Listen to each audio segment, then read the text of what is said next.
تو حیدر نقوی صاحب آپ کی طرف میں آتی ہوں. ہمارے یہاں ہمیشہ سے سیاست میں ہوتا ہے جس کے مخالف فیصلہ آتا ہے وہ تنقید کرتے ہیں, جن کے حق میں آتا ہے وہ واہ واہ کرتے ہیں. کیا ہم اس چیز سے اب آگے نکل چکے ہیں؟ تمام پارٹیز مان لیں گی اور ونس فار آل یہ ڈیسائیڈ ہو جائے گا, مخصوص نشستوں کی کبھی ایسی سچویشن بنی تو یہ طے ہو جائے گا, اور جیسے کہ حسن کہہ رہے ہیں یہ آپ سمجھتے ہیں کہ ری رائٹ ہوگی ہسٹری؟ اور ویسے آپ تو میرے خیال میں جہاں تک مجھے معلوم ہے آپ چاہتے ہیں سنی اتحاد کو نشستیں مل جائیں, تو کیا آپ کو لگ رہا ہے کل کے فیصلے سے؟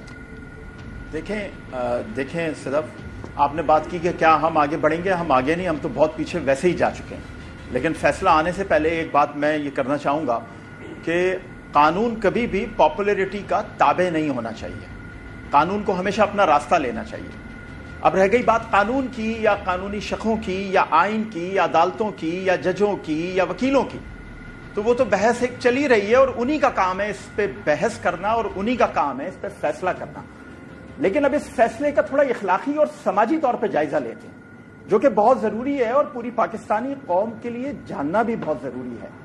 دیکھیں, یہ جو نشستیں ہیں یہ جن کو دی گئیں حکمراں اتحاد کو, یہ ان کی نہیں تھیں.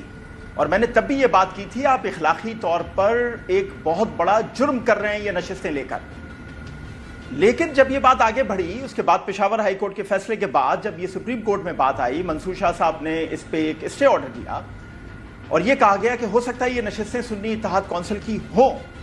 تو اب قانون یہ کہتا ہے کہ یہ نشستیں سنی اتحاد کونسل کی بھی نہیں ہیں, اور جو کہ فی الحال ابھی تک تو قانون کے تحت اب ججز جو فیصلہ کرتے ہیں وہ ان کی مرضی ہے, لیکن ابھی تک جو ایک عام بحث ہے اس پہ یہی پتہ چلتا ہے. اب اس کا جو سماجی ہمیں سب سے زیادہ نقصان ہو رہا ہے, جو ہمیں اخلاقی سب سے زیادہ نقصان ہو رہا ہے, کہ یہ ووٹ جن کو پڑا تھا یہ نشستیں بھی ان کی ہیں. اگر آپ نہیں دیں گے تو آپ پاکستان کے اندر ایک بہت ہی غلط مثال کو سیٹ کریں گے, ایک بات. لیکن دوسری بات یہ کہ جن کو یہ نشستیں دی جائیں گی کیا وہ قانونی طور پر اس کے حقدار ہیں؟ کیا وہ اخلاقی طور پہ اس کے حقدار ہیں کہ آپ جب اسمبلی کے اندر جو جس پارٹی کی بات ہو رہی ہے اس کا اپنا سربراہ بھی آزاد حیثیت میں لڑکے اسمبلی میں پہنچا اور آنے کے بعد وہ کہتا ہے کہ اب یہ ساری نشستیں میری جماعت کو دے دو, تو یہ اخلاقیات تسلیم نہیں کرتی. تو میرے نزدیک سب سے بہترین فیصلہ یہ ہو سکتا ہے, ویسے تو سپریم کورٹ بہتر سمجھتا ہے, کہ یہ واپس معاملہ پارلیمنٹ کو بھیج دیا جائے اور پارلیمنٹ کو ہی اس کا فیصلہ کرنے دیا جائے. جی, لیکن ظاہر ہے بہترین فیصلہ وہی ہوگا جو سپریم کورٹ کا فل بینچ فیصلہ کرے گا, اور ظاہر ہے قانونی نکات پورے دیکھے جائیں گئے ہیں اس کے بعد یہ فیصلہ آئے گا. صدف, میں اس سے تھوڑا سا اختلاف کروں کیا گا. کل فیصلہ آتا ہے؟ میں اس سے تھوڑا سا اختلاف کروں گا.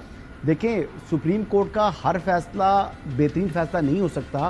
کہ ذوالفقار علی بھٹو کو پھانسی دینے کا فیصلہ بھی سپریم کورٹ کا ہی فیصلہ ہے, اور اس کو یعنی اس کے بعد پھر اس فیصلے کو جو ہے وہ جوڈیشل مرڈر قرار دیا گیا اسی سپریم کورٹ نے. اسی طرح 63A کا فیصلہ جو ہے ہم اس سے بہت آگے نکل آئے نا.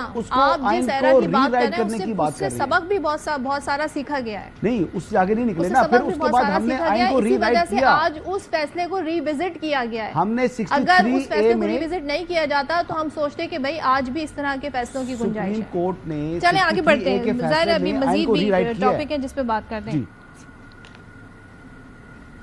تو آپ یہ دیکھیں نا حسن کہ یہی سپریم کورٹ ہے جس نے ری وزٹ کیا اور پھر اس فیصلے کی بالکل مختلف فیصلہ دیا, جس کی آج آپ مثال دے رہے ہیں. 40 سالوں کے بعد